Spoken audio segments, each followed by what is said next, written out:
반야심경이 단 260자밖에 되지 않는다는 사실 알고 계셨나요?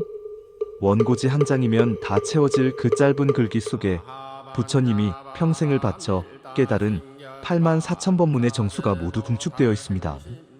누군가는 이 260자를 깨닫기 위해 평생을 고행하고 누군가는 수만 번을 필사하며 마음의 때를 닦아냅니다. 하지만 오늘 밤 이 영상을 틀어놓으신 당신은 그럴 필요가 없습니다.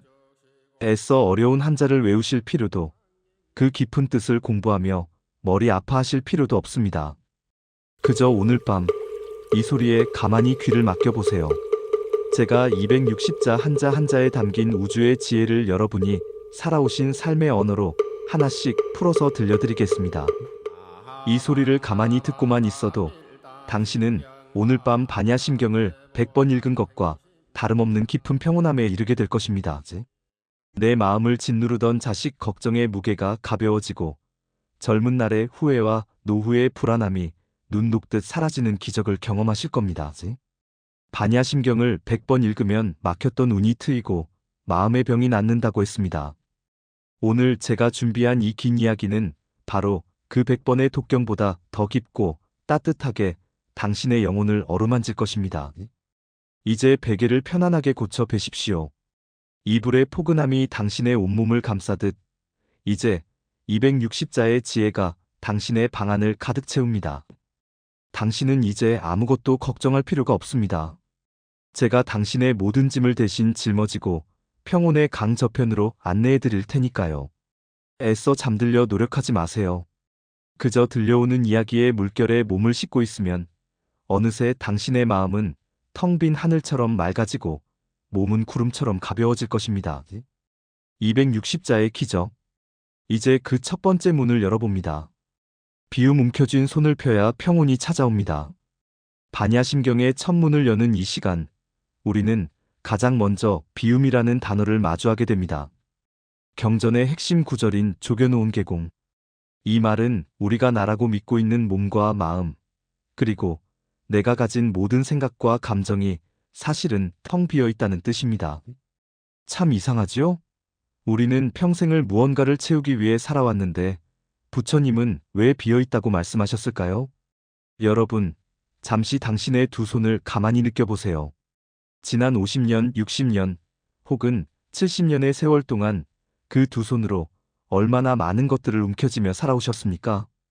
갓 태어난 아이의 작은 손을 잡았을 때의 떨림, 내 집 마련의 꿈을 이루고 문고리를 잡았던 그 뜨거웠던 손바닥, 그리고 자식들 뒷바라지를 위해 쉼없이 움직였던 그 거칠어진 손마디들. 우리는 그 손으로 참 많은 것을 모았습니다.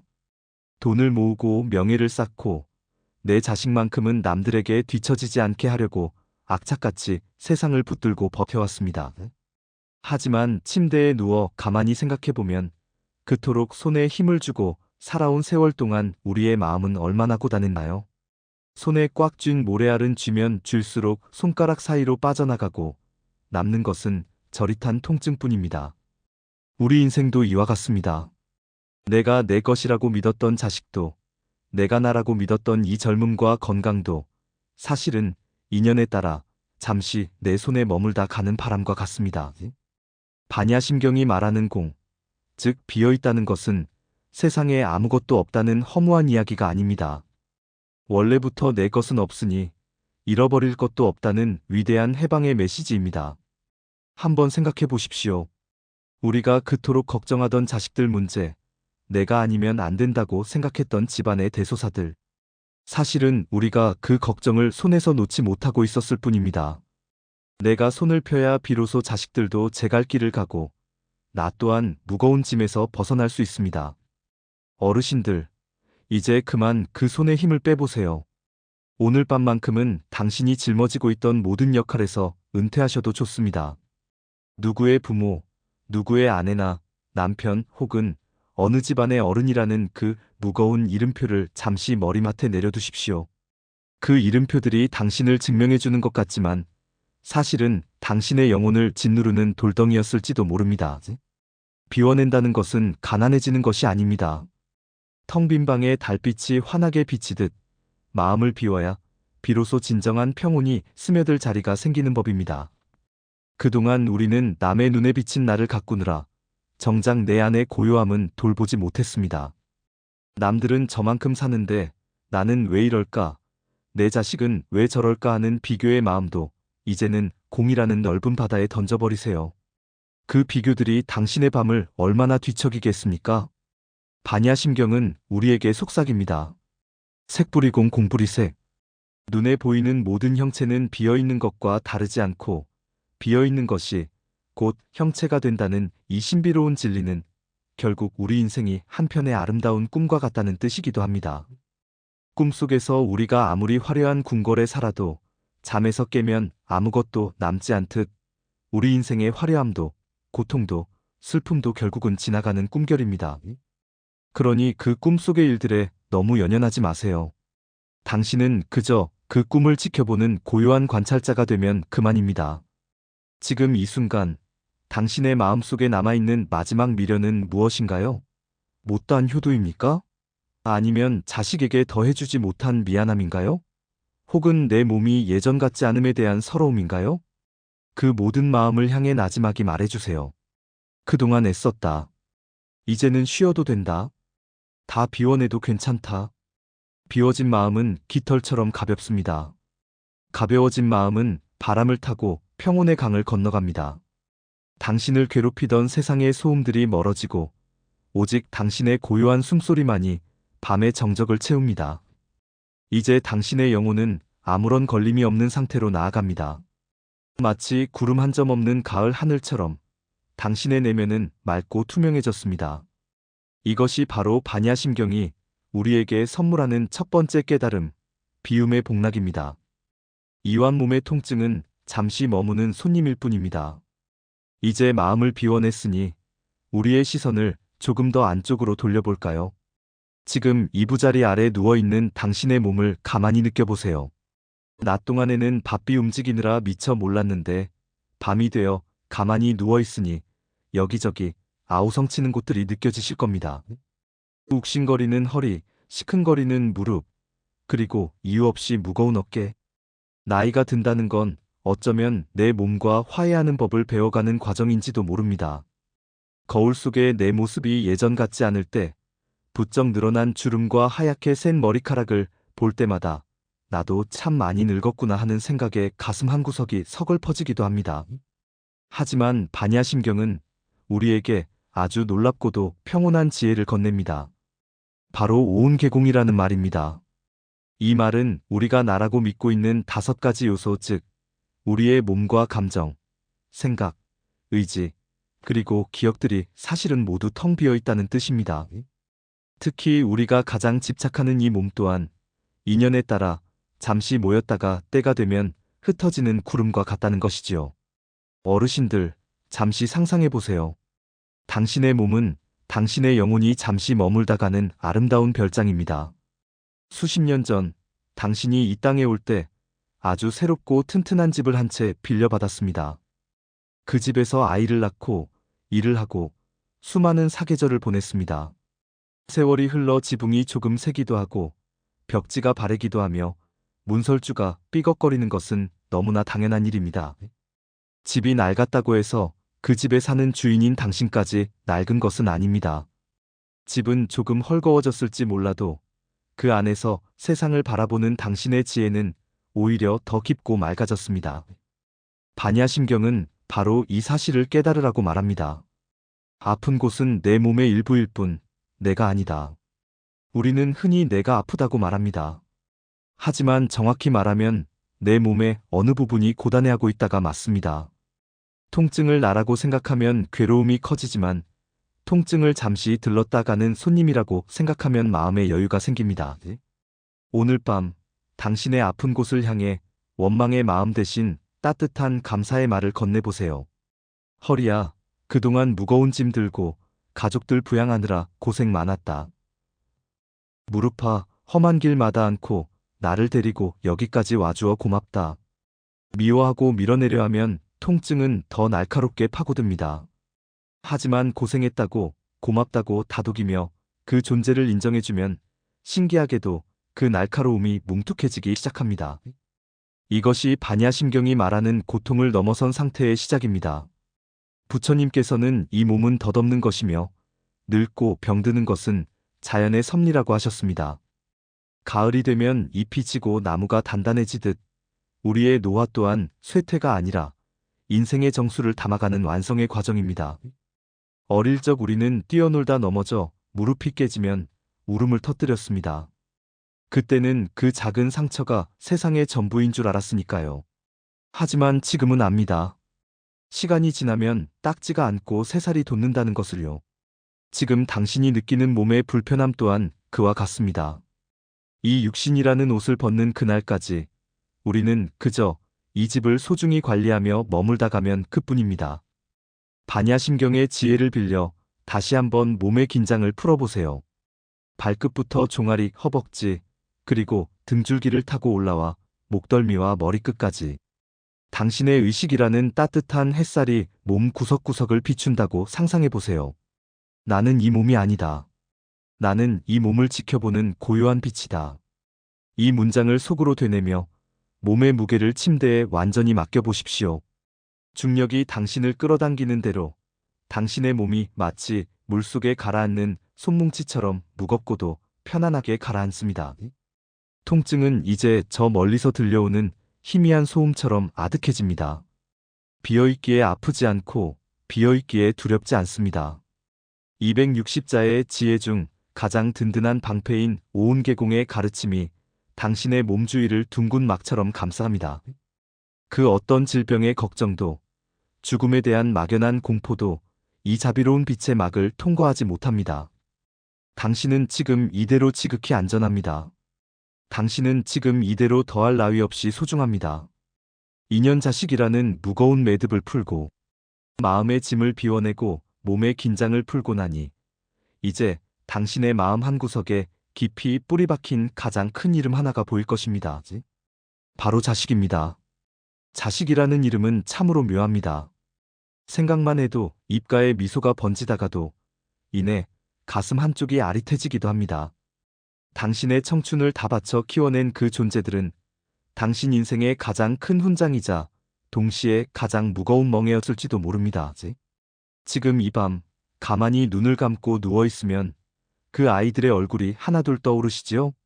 직장에서 힘들지는 않을까? 손주 녀석은 잘 크고 있을까? 혹시 돈 때문에 고생하지는 않을까 하는 걱정들이 꼬리에 꼬리를 물고 이어집니다. 부모의 마음이란 그런 법이지요.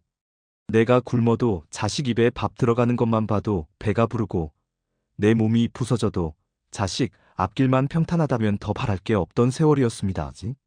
하지만 반야심경은 오늘 밤 당신에게 아주 귀한 지혜를 전하려 합니다. 바로 무가해라는 가르침입니다. 이 말은 마음에 걸림이 없다는 뜻입니다. 마치 맑은 하늘을 나는 새가 그 어떤 나뭇가지에도 걸리지 않고 자유롭게 날아가듯 우리의 마음 또한 그 무엇에도 얽매이지 않아야 한다는 것이지요. 그런데 여러분, 지금 당신의 마음은 어디에 걸려 있습니까?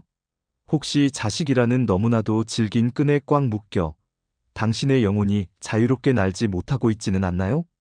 부모님들, 이제 한번 생각해 보세요. 당신이 그토록 사랑하는 그 자녀들도 사실은 당신을 통해 이 세상에 온 독립된 하나의 우주입니다.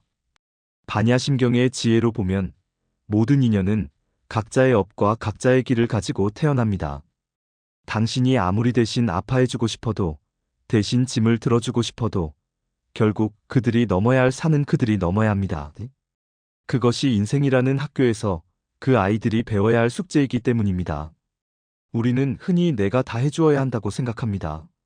내가 아니면 저 아이들이 어떻게 살아갈까 노심초사하며 다 자란 성인이 된 자식들의 삶까지 내 어깨에 짊어지려 합니다. 하지만 그것은 진정한 사랑이라기보다 부모라는 이름에 집착일 때가 많습니다. 내가 그 아이들의 짐을 대신 지려 할수록 자식들은 스스로 일어설 힘을 잃게 되고 당신의 마음은 걱정이라는 감옥에 갇히게 됩니다. 마음에 걸림이 생기면 거기서부터 두려움이 생겨납니다. 자식이 잘못될까봐 두렵고 내가 없으면 어떡하나 불안해지는 것이죠. 반야심경은 말합니다. 마음에 걸림이 없으므로 두려움이 없고 그리하여 뒤바뀐 헛된 생각을 멀리 떠나 평온에 이른다. 자식 걱정으로 밤을 지새우는 것은 바로 뒤바뀐 헛된 생각 중 하나입니다. 내가 걱정해주면 자식의 삶이 좋아질 것이라는 착각 말입니다. 하지만 부모가 불안해하고 근심하는 에너지는 오히려 자식들에게 무거운 짐이 되어 전달될 뿐입니다. 오늘 밤 당신이 자식들을 위해 해줄 수 있는 가장 큰 선물은 무엇일까요? 그것은 바로 믿음의 방아착 즉 마음의 짐을 내려놓는 것입니다. 가만히 마음속으로 자식의 이름을 불러보세요. 그리고 그 아이를 묶고 있던 당신의 걱정이라는 끈을 하나씩 아주 천천히 풀어준다고 상상해보세요. 애야, 나는 이제 내 몫의 삶을 평온하게 가꾸려 한다. 너 또한 네 몫의 삶을 당당하고 아름답게 가꾸어 가거라. 나는 너를 믿는다. 너의 생명력과 너의 운명을 온전히 신뢰한다. 이렇게 마음의 매듭을 하나씩 풀어나갈 때 신기하게도 당신의 가슴을 짓누르던 답답함이 사라지기 시작할 것입니다. 자식이라는 인연은 당신의 소유물이 아닙니다. 그들은 잠시 당신의 곁에 머물며 사랑을 배우고 떠나가는 고귀한 손님입니다. 손님을 정성껏 대접해 보냈다면 이제 주인은 혼자만의 고요한 시간을 즐겨야 합니다. 어르신들, 당신은 이미 충분히 훌륭한 부모였습니다. 찬 바람 부는 새벽에 일어나 가족들을 위해 밥을 짓고 달아빠진 신발을 신고 자식들 공부시키느라 당신의 꿈은 뒷전으로 밀어두었던 그 세월들. 부처님께서도 그 공덕을 다 알고 계십니다. 이제 그만하면 되었습니다. 이제는 부모라는 무거운 껍질을 벗고 오직 나 자신으로 돌아가도 괜찮습니다. 마음에 걸림이 없는 상태가 되면 자식을 바라보는 시선도 달라집니다. 애처롭고 불안하게 바라보던 눈빛이 대견하고 평온한 눈빛으로 바뀝니다. 부모가 평온해야 집안의 평화가 깃들고 부모가 행복해야 자식들의 마음도 비로소 펴지는 법입니다. 지금 당신이 누워있는 이 자리는 세상의 모든 인연으로부터 잠시 자유로워지는 성소입니다. 자식 걱정, 돈 걱정, 앞날 걱정. 그 모든 것들이 당신의 마음이라는 호수에 던져진 작은 돌멩이였다면 이제 그 물결이 서서히 잦아들게 두십시오. 호수가 고요해지면 달빛이 온전히 비치듯 당신의 마음이 고요해지면 비로소 당신의 참모습이 보입니다. 자식의 부모가 아닌 누군가의 아내나 남편이 아닌 그저 우주의 지혜를 품고 있는 고귀한 한 영혼으로서의 당신 말입니다. 무가의 마음에 걸림이 없다. 이 5글자를 마음속으로 천천히 굴려보세요. 어느 자식도 어느 인연도 당신의 평화를 깨뜨릴 수 없습니다.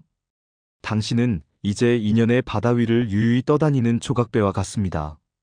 파도가 치면 치는 대로, 바람이 불면 부는 대로 그 모든 흐름을 그저 지켜만 보십시오.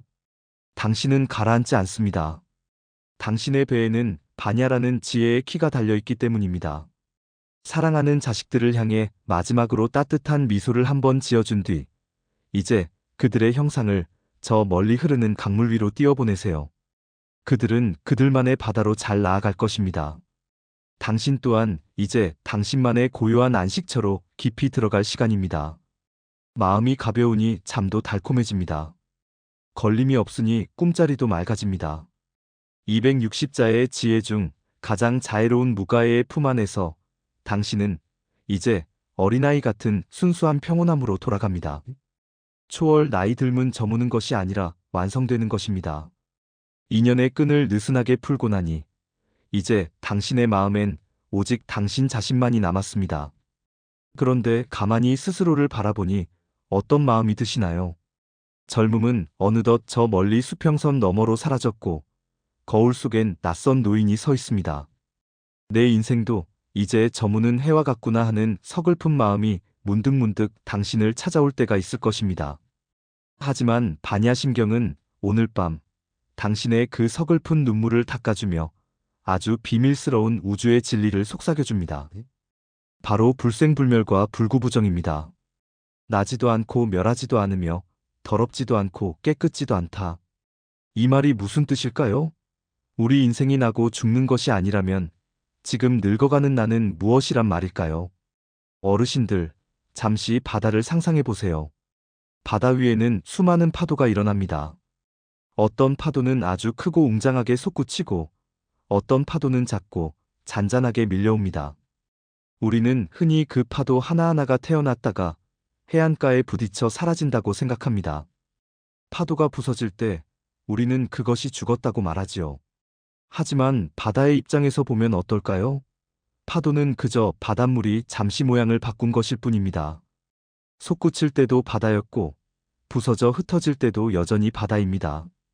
단 한 방울의 물도 사라지지 않았습니다. 우리 인생도 이와 같습니다. 당신이라는 존재는 이 거대한 우주라는 바다 위에 잠시 일어난 파도와 같습니다.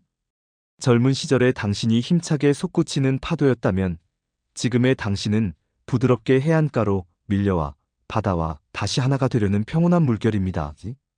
모양은 변했지만 당신이라는 존재의 본질은 단 한 번도 태어난 적이 없고 그러니 사라질 수도 없습니다. 반야심경이 말하는 불생불멸은 바로 이 뜻입니다. 당신은 사라지는 것이 아니라 잠시 입었던 모양을 벗고 본래의 광대한 바다로 돌아가는 중입니다. 그러니 늙어가는 것을 서글퍼하지 마세요. 그것은 낡아가는 것이 아니라 당신이 본래 가지고 있던 무한한 지혜의 바다와 다시 만나는 과정입니다. 또한 반야심경은 불구부정, 즉 더러운 것도 없고 깨끗한 것도 없다고 말합니다. 살아오면서 우리는 참 많은 후회를 남겼습니다. 그때 그런 말을 하지 말걸, 그때 그 사람에게 더 잘해줄걸, 내가 왜 그런 잘못을 저질렀을까? 지난날의 허물들이 마치 옷에 묻은 얼룩처럼 느껴져 마음이 무거울 때가 있습니다. 하지만 지혜의 눈으로 보면 당신의 본성은 단 한 번도 더러워진 적이 없습니다. 구름이 아무리 시커멓게 하늘을 가려도 그 뒤에 있는 태양은 단 한순간도 빛을 잃거나 더러워지지 않습니다. 구름이 걷히면 태양은 본래의 모습대로 눈부시게 빛납니다. 당신의 인생에서 겪었던 그 모든 고통과 실수, 눈물들은 그저 당신이라는 태양 위를 지나갔던 구름일 뿐입니다. 오늘 밤 그 구름들을 바람에 날려보내듯 다 흩어버리세요. 당신은 본래 깨끗하고 본래 온전하며 본래 고귀한 존재입니다. 어르신들, 이제 죽음에 대한 막연한 두려움도 내려놓으십시오. 반야심경은 죽음이란 것이 본래 존재하지 않는다고 가르칩니다. 마치 우리가 매일 밤 잠자리에 들고 다음날 아침 눈을 뜨는 것과 같습니다. 잠을 자는 동안 우리는 잠시 세상을 잊지만 우리의 존재가 사라지는 것은 아니지요. 죽음 또한 그저 긴 잠을 자는 것과 같고 새로운 계절을 맞이하기 위해 낡은 옷을 벗는 것과 같습니다. 낙엽이 져야 이듬해 봄의 새순이 돋고 해가 저물어야 찬란한 별들을 볼 수 있는 법입니다. 지금 당신이 겪는 노화는 인생이라는 나무에 가장 맛있는 열매가 맺힌 것과 같습니다. 겉모습은 쭈글쭈글하고 투박할지 몰라도 그 안에는 평생을 견뎌온 비바람과 햇살이 응축된 달콤한 지혜가 가득 차 있습니다. 당신은 이제 세상의 그 어떤 잣대에도 흔들릴 필요가 없습니다. 성공했느냐 실패했느냐 잘 살았느냐 못 살았느냐 하는 분별심은 모두 나라는 좁은 틀에 갇힌 생각일 뿐입니다. 반야심경의 260자는 우리에게 그 틀을 깨고 나오라고 말합니다. 공 가운데에는 모양도 없고 느낌도 없고 생각도 없다. 이 문장은 당신을 무로 만드는 것이 아니라 당신을 모든 제약으로부터 자유롭게 해줍니다. 아픈 몸에도 갇히지 않고 슬픈 기억에도 갇히지 않으며 다가올 미래의 불안에도 갇히지 않는 절대적인 자유. 그것이 바로 반야심경이 우리에게 주는 마지막 선물입니다. 자, 이제 당신의 의식을 저 끝없는 밤하늘로 넓혀보세요. 당신은 이제 작은 방 안에 누워있는 노인이 아닙니다. 당신은 반짝이는 별들의 흐름이며 고요하게 대지를 비추는 달빛이며 만물을 적시는 밤이슬입니다. 나고 죽음이 없는 지혜가 당신의 온몸을 감쌉니다. 나는 영원하다. 나는 온전하다. 나는 평화롭다. 이 진리 안에서 당신의 마음은 더할 나위 없는 안식처를 찾았습니다. 세월은 당신의 피부에 주름을 남겼을지 모르지만 당신의 영혼엔 깊고 그윽한 향기를 남겼습니다. 그 향기가 이제 당신의 잠자리를 가득 채웁니다. 아무런 걱정도 아무런 미련도 없이 당신은 이제 존재의 근원으로 깊이 빠져듭니다. 통찰 뒤바뀐 꿈에서 깨어나면 비로소 보이는 것들. 긴 세월을 지나 이제 당신은 인생이라는 커다란 산의 정상 부근에 서 있습니다. 뒤를 돌아보니 굽이굽이 흐르던 강물도 험난했던 가시밭길도 이제는 아득한 풍경처럼 보입니다. 그런데 여러분, 혹시 이런 기분을 느껴본 적 없으신가요? 나는 무엇을 위해 그토록 치열하게 달려왔던가? 반야심경은 우리에게 아주 아프지만 눈부신 문장 하나를 던집니다. 바로 원리전도 몽상입니다. 이 말은 뒤바뀐 헛된 생각에서 멀리 떠나온다는 뜻입니다. 우리는 평생 거꾸로 된 생각 속에 갇혀 살아왔을지도 모릅니다. 영원하지 않은 것을 영원하다고 믿고 가짜를 진짜라고 믿으며 나를 괴롭히는 것들을 보물처럼 껴안고 살아온 것이지요. 어르신들, 잠시 어젯밤 당신이 꾸었던 꿈을 떠올려 보십시오. 꿈속에서는 누군가에게 쫓기기도 하고 귀한 보물을 얻어 기뻐하기도 하며 때로는 사랑하는 이를 잃고 대성통곡을 하기도 합니다. 꿈속의 당신에게 그 고통과 기쁨은 너무나도 생생하고 진짜 같았을 것입니다. 하지만 아침에 눈을 뜨는 순간 그 모든 것은 어디로 갔나요? 눈을 뜨고 나면 그토록 나를 괴롭히던 괴물도 나를 춤추게 하던 황금도 실체가 없었음을 알게 됩니다. 반야심경은 말합니다. 우리가 지금 현실이라고 부르는 이 인생 또한 실상은 긴 꿈과 같다고 말입니다. 우리가 평생 집착했던 것들을 한번 돌이켜보세요. 남들보다 더 좋은 아파트에 살아야지. 내 자식이 옆집 자식보다 더 성공해야지. 내가 이 정도 대접은 받아야지. 그 생각들이 당신을 행복하게 해주었나요? 아니면 당신의 밤을 더 불안하고 초조하게 만들었나요? 우리는 그림자를 잡으려고 평생을 뛰어다닌 아이와 같습니다. 그림자는 잡으려 할수록 멀어지고 잡았다고 생각하는 순간 사라집니다. 그것이 바로 전도몽상, 즉 뒤바뀐 생각의 정체입니다. 이제 그 거꾸로 된 생각을 바로잡을 시간입니다. 성공이 행복인 줄 알았는데 지나고 보니 사랑하는 사람과 마주 앉아 마시는 따뜻한 차 한 잔이 진짜 행복이었습니다. 자식이 내 뜻대로 되는 것이 복인 줄 알았는데 자식이 그저 건강하게 자기 길을 가는 것을 지켜봐주는 것이 진짜 복이었습니다. 내가 대단한 사람이 되어야 하는 줄 알았는데 그저 아무 일 없는 평범한 오늘 하루를 무사히 보내는 것이 가장 큰 기적이었습니다. 이렇게 생각을 바로잡는 순간 당신을 짓누르던 그 수많은 번뇌가 갈 길을 잃고 흩어집니다.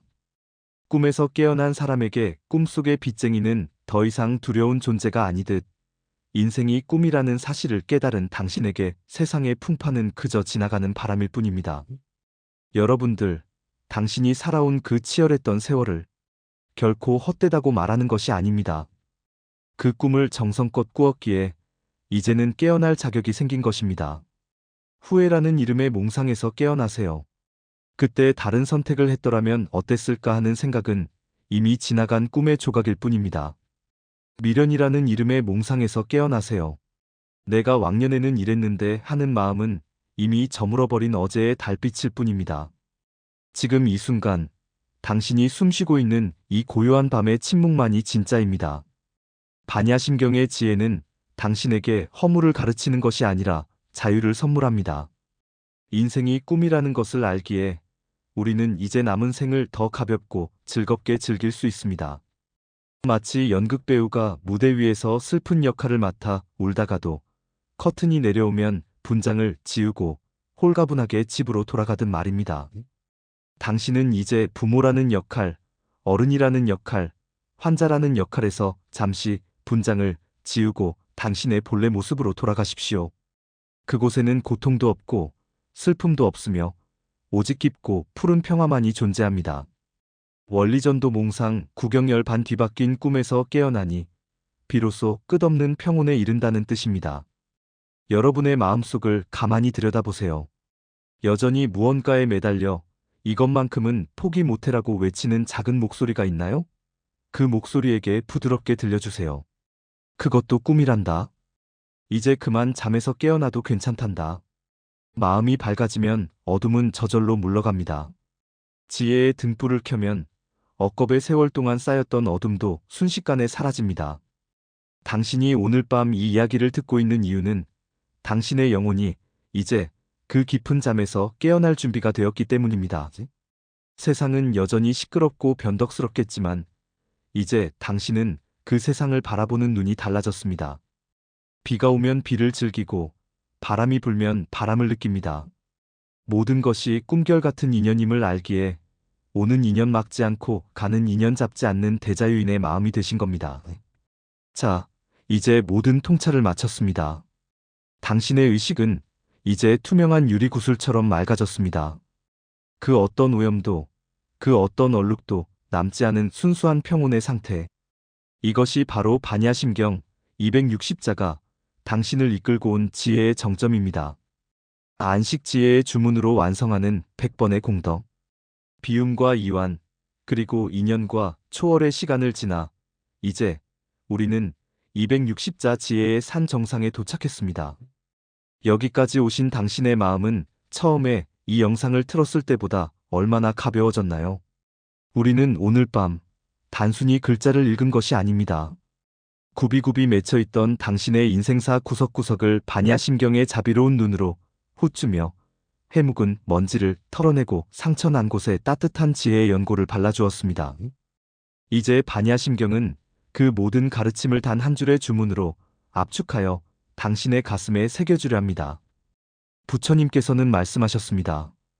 이 주문은 가장 신비롭고 가장 밝으며 무엇과도 바꿀 수 없는 최고의 주문이니 능히 모든 괴로움을 없애고 진실하여 허망하지 않다.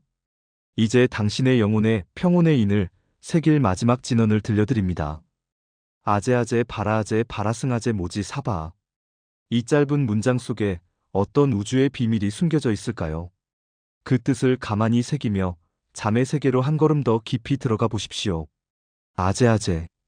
가자는 뜻입니다. 어디로 가는 것일까요? 후회로 가득한 어제로 가는 것도 아니고 불안한 내일로 가는 것도 아닙니다. 고통이 없는 곳, 집착이 없는 곳, 당신의 본래 마음이 있는 평온의 언덕으로 가자는 뜻입니다. 당신이 지금까지 짊어지고 왔던 부모라는 이름, 가장이라는 책임, 나이들이라는 서러움을 다 놓아버리고 가장 가벼운 영혼의 모습으로 가자는 간절한 부름입니다. 바라아제. 저 언덕으로 가자는 뜻입니다. 거친 파도가 치는 고통의 바다를 건너 영원한 안식이 기다리는 저편 언덕으로 가자는 것입니다. 여러분들, 당신은 이미 그 강을 거의 다 건너오셨습니다. 이제 저 멀리 기슭이 보입니다. 그곳에는 당신을 괴롭히던 통증도 없고 밤새 당신을 괴롭히던 자식 걱정도 없습니다. 오직 따스한 햇살과 부드러운 바람만이 당신을 기다리고 있습니다. 바라승아제. 모두 함께 저 언덕으로 가자는 뜻입니다. 나 혼자만의 평화가 아니라 내가 사랑하는 자식들, 나를 아프게 했던 인연들, 그리고 이 세상 모든 고단한 영혼이 다 함께 손을 잡고 괴로움이 없는 곳으로 가자는 대자비의 마음입니다. 이 마음을 품는 순간 당신의 업장은 소멸하고 당신은 부처의 마음과 하나가 됩니다. 누군가를 미워하고 원망했던 마음이 녹아내리고 그 자리에 모든 것을 품어 안는 넉넉한 바다가 생겨납니다. 모지사바. 깨달음이여 영원하소서. 이제 모든 것이 이루어졌다는 뜻입니다. 여러분들, 이제 마음을 놓으셔도 됩니다. 당신은 오늘 이 긴 이야기를 통해 반야심경의 정수를 온몸으로 받아들였습니다. 260자의 짧은 글을 100번, 1000번 읽는 것보다 더 깊은 울림이 당신의 무의식 속에 자리를 잡았습니다. 반야심경을 100번 읽은 공덕을 입으셨습니다. 당신이 잠든 사이 이 지혜의 주문은 당신의 몸 구석구석을 돌며 아픈 곳을 치유하고 상처난 마음을 어루만질 것입니다. 내일 아침 눈을 떴을 때 당신은 이전과는 다른 맑은 눈으로 세상을 보게 될 것입니다. 당신을 짓누르던 세상의 무게는 가벼워져 있을 것이고 당신의 가슴 속엔 그 무엇으로도 깨뜨릴 수 없는 단단한 평화가 깃들어 있을 것입니다. 이제 주문의 울림만이 당신의 곁을 지킵니다. 아제아제 바라아제 바라승아제 모지 사바. 수고하셨습니다. 애쓰셨습니다. 이제 당신의 영혼이 가장 깊은 안식에 들 시간입니다. 평안히, 아주 평안히 주무십시오. 당신은 지금 이대로 부처님을 닮은 고귀한 빛입니다.